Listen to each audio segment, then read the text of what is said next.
The Clemson Tigers are ACC champions, and with that, they're headed to the college football playoff in the first year of this 12-team format. They do so as an auto bid. They're the 12th seed, and really changes the entire narrative of the season, and really to kind of to some extent, at least a little bit, the program. It was a weird season, right? Clemson loses to Georgia. They look amazing against App State, NC State. You think, hey, maybe that Georgia team is, one of the greatest ever. Carson Beck looked Heisman worthy. But turns out that Georgia team is very good, but maybe not quite as good as we thought.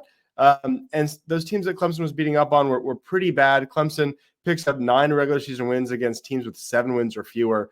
A schedule that coming into the year looked really daunting. Turned out NC State's bad, Florida State's bad, Virginia Tech's not that good. So they beat up on bad teams, and you got a favorable draw with the ACC schedule makers, and that's certainly fine. But even with that, Clemson loses to Louisville, and they're on the outside looking in terms of getting to that ACC championship.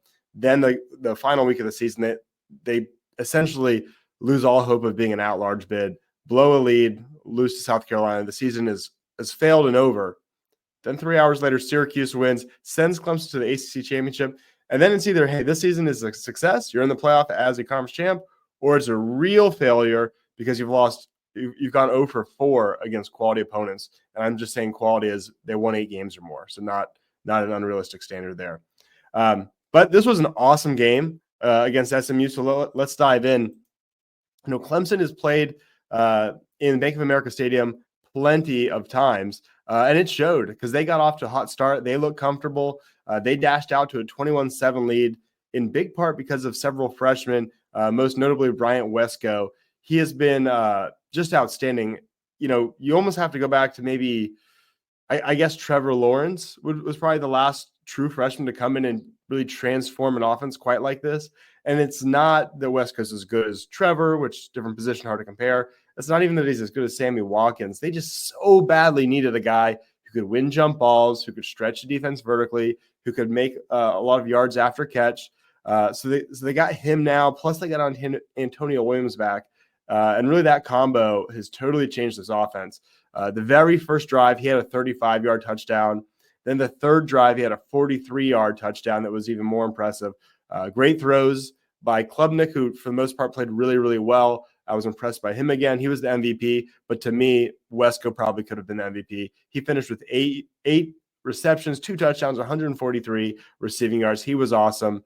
And then there's 3 other freshmen who are making huge impacts. That's TJ Moore, who's had a great season, Sammy Brown, who's had a great season, and Nolan Hauser, the kicker, who's the hero. This game ends, Clemson gets to 31 points. They've got, they have a 17-point lead. You're feeling good, and they blow it all. It's 31-31. And then how cool is it that the game seems over? They kick it off. Normally Jay Haynes or Phil Moffa's back there, but they're both Haynes had a knee injury, and then Moffa's already banged up. So they throw Adam Randall back there, and he returns it to the 41. It's a 45 return. He doesn't have like dashing speed, but he had great vision. There were some good blocks. He was slippery. It's a really great return. And then, they still need almost 20 yards. They get 17 on a really nice curl route, beautifully executed by Antonio Williams and Cade Klubnik. Really, really good play. Cade was awesome once again. And then the irony, right? The huge irony that it's this team that's been so bad with field goals, not, in my opinion, not because of Nolan Hauser, who I think has been great, but because the unit just can't protect at all, and they get them blocked. 6 field goals blocked on the season, 1 PAT blocked on the season, and earlier in this game, Hauser missed one the second quarter. I think because there was pressure and it probably got to him. Didn't physically block the kick, but they were in his face basically.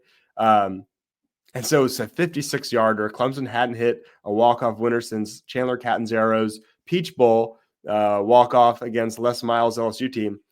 56 yards, nails it. One of the biggest kicks in school history because now Clemson's champs and they're going to the playoff. So really cool for Hauser to do that. He went to high school 25 minutes north of Bank of America Stadium. So the hometown kid gets to be the hero in his hometown.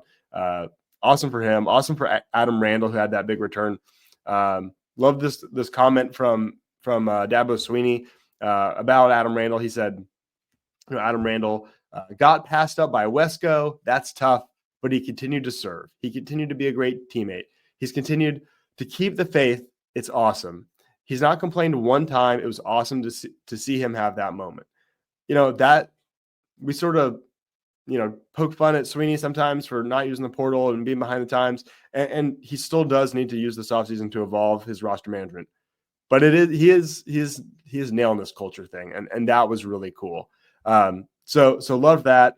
SMU, I think they're a really, really good team. They looked a little out of sorts early. That program hasn't played big games in 40 years. You go all the way back to 1984. They beat Notre Dame in a bowl game that year. They had 10 wins, 10-2. It's basically been since then. The late 80s, they had the death penalty. So this is the biggest game they've had in like 40 years. Prior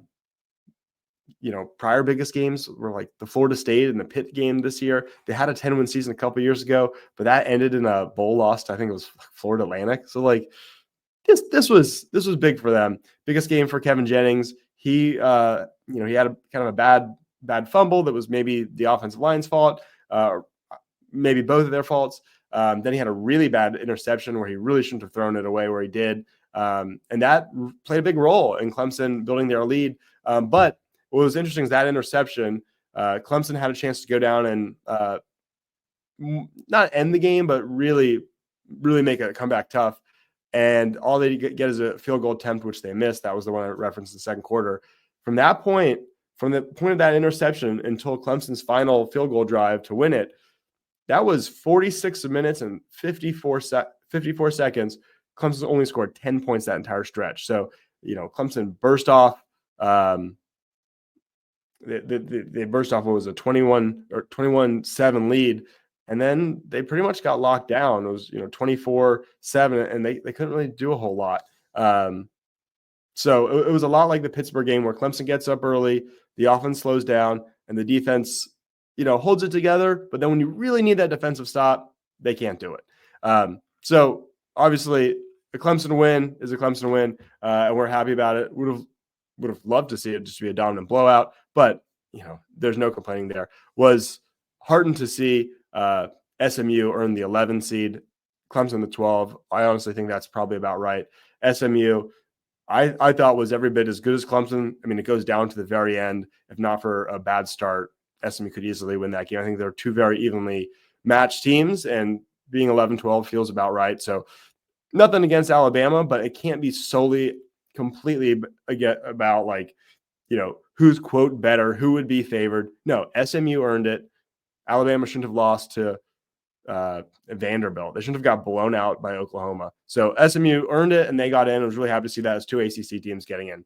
Don't forget to like and subscribe to this video. We'll talk a little bit about the playoff field next. Also, shout out to Ready Vets, who you see in the top corner there. They're the sponsor for this channel. Most YouTube channels have mid-reel ads where it'll cut into the middle of your of the video as you're watching it and show some ads. I've chosen not to do that, pretty much because Ready Vets is a sponsor, so we do that instead. So check out Ready Vets if you're in the upstate. They're a place where you could bring your dog or cat in if you need immediate care. A lot of times you can't get into a vet office right away.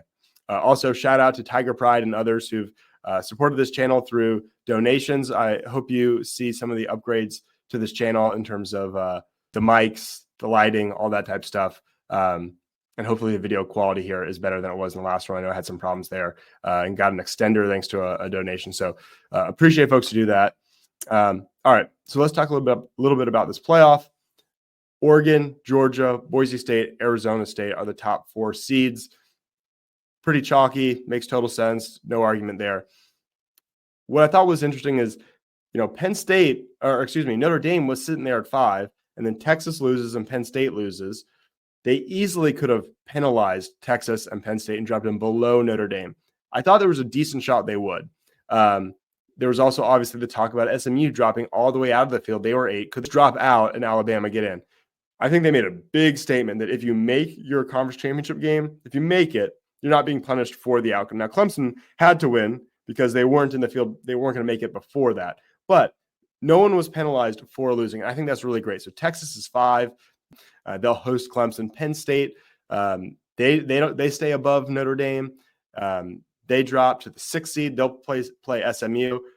We'll see how cold it is. I'm glad Clemson's not playing there because I would hate to play like a snow game, which feels, in my opinion, like I know it's cool, but it's kind of gimmicky. It favors them a lot. As much as I love being on campus, I do hate that the weather's going to have such a huge role in these December games. That's the only thing I hate about this this kind of playoff situation. Love games on campus as a general principle, but hate that could be a snow game there or in South Bend. Love that Notre Dame then is the 7 seed, and they host the 10 seed Indiana. So it's an intrastate battle between Notre Dame and the Indiana Hoosiers. Notre Dame is rightfully a pretty big favorite, and I do think they'll win. But love that matchup. And then, the night game on that Saturday will be Ohio State versus Tennessee in the Horseshoe. That's going to be a really interesting one. I think Tennessee could easily stick with them. I think Tennessee's really good. That was a team myself and the Nick Tully at the Clemson podcast and Tom Dianora, who's been on the channel before. We did a draft of all the college football teams that we thought would make the playoff, and that was sort of our game was who would get the most. Me and Tully tied at 3. But you look back at it, we missed the teams we forgot were all teams that no one's going to get. Arizona State we missed. Indiana we missed. SMU we missed. No one's going to get those. The only one we missed that we really should have had was Tennessee. I think they're really good. I think that's going to be an awesome game. But for Clemson, they're going to Austin, Texas. That's the 5-12 game. It's at 4:00 on December 21st. So they'll get 2 weeks of rest, and then they have that big game. And I think I'll do a full preview on that. So this is just be kind of a cursory preview, but one thing stands out in a big way, and that's Texas's defense is amazing. That's going to be a huge challenge for the Tigers, offense. The Longhorns are 3rd nationally in total defense. But the more relevant stat is yards per play, and they're number 1 at only 4 yards per play allowed. That is insane. So it's better than Georgia. That is really good. The FEI advanced stats have them as the nation's top defense. They haven't played the toughest schedule, but when you have advanced stats and you have yards per play, that's really impressive. They held Georgia to 16 in regulation in that SEC championship game. The offense, of course, has other issues. I think we'll see possibly more of Manning, so that'll be interesting. Before the Georgia game, they held Texas A&M, a team that was vying for a playoff bid. They held them to 7 points. So this defense is just loaded. Points are going to be at a premium. Clemson's going to have to win a game 17-14, 24-21, something like that. I think to do that, Cade's going to have to be sharp. I think he can do that. They're going to have to get something out of their running game. Against Georgia at the beginning of the year, the running game wasn't so bad, but Cade wasn't quite on point. They weren't using Wesco. Now I think the passing game is better than it was then. But now I don't know if the running game can do what it was doing, right? They're going to need Moffitt to get healthy, or maybe the Haynes injury isn't as bad as it looks. I don't know. By the time you're watching this, you'll probably know. How much can Keith Adams do? How much can you run Cade Klubnik? I think running him is kind of a cheat code for this offense. So that's going to be a tough thing they're going to have to figure out. And then bigger than that, this defense should be better than this. They've got plenty of talent. Peter Woods is an elite defensive tackle. TJ Parker is an elite defensive end. Barrett Carter may not be a superstar, but he's solid, and Woodhouse is great. And Sammy Brown has kind of become great. So, I mean, Avian Terrell is a stud. They've got some talent. They should be pretty good, but they allowed 31 points to SMU, which is not great. But even when they're not allowing a lot of points, like South Carolina only had 17, they still allowed well over 400 to South Carolina. They've allowed 380 or more to 4 straight opponents, which includes the Citadel, right? That's South Carolina. That's the Citadel, right? So even if you're not giving up points, you're allowed that many yards. That hurts you in time of possession. That wears you down. And that's why in those big moments, like the very end of that South Carolina game and the very end of the SMU game, when you've already given up 400 yards, it's 3rd and 15 and you give up the 20-yard touchdown run, right? Because you're out of gas at that point. So they've got to figure it out. They can't hang back and get slowly eaten alive. We'll see if they can step up. They haven't been that great. They haven't been bad, but they haven't been that great. They're going to have the game of their lives to give the Tigers offense a chance. So that's going to be a really interesting one to watch.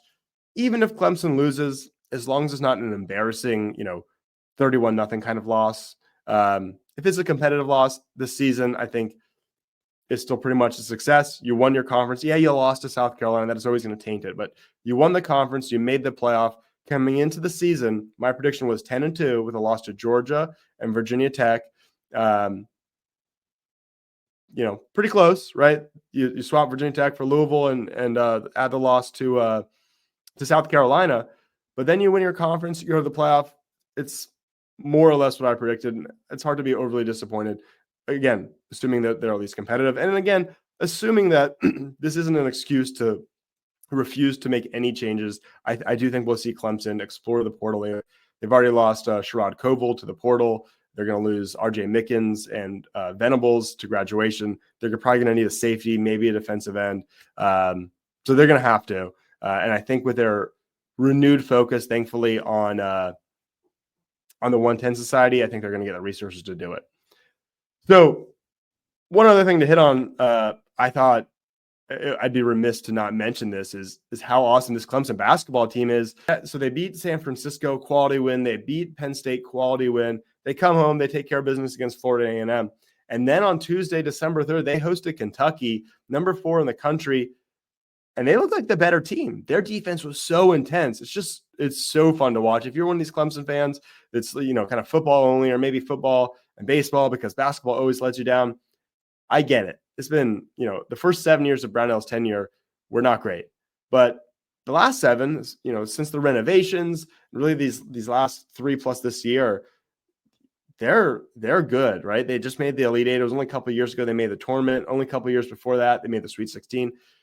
They seem to really be building something. That win over Kentucky is crazy impressive. Ken Palm has Kentucky as the number 10 team in their rankings, who, by the way, Kentucky they faced, I guess it was on the road. It was in Seattle, so not on campus, but they went to Seattle and they beat Gonzaga, who's the number 4 team in their ranking. So no fluke. This isn't one of these things where you beat a team that's ranked and then they turn out to not be as good. No, Kentucky's really good.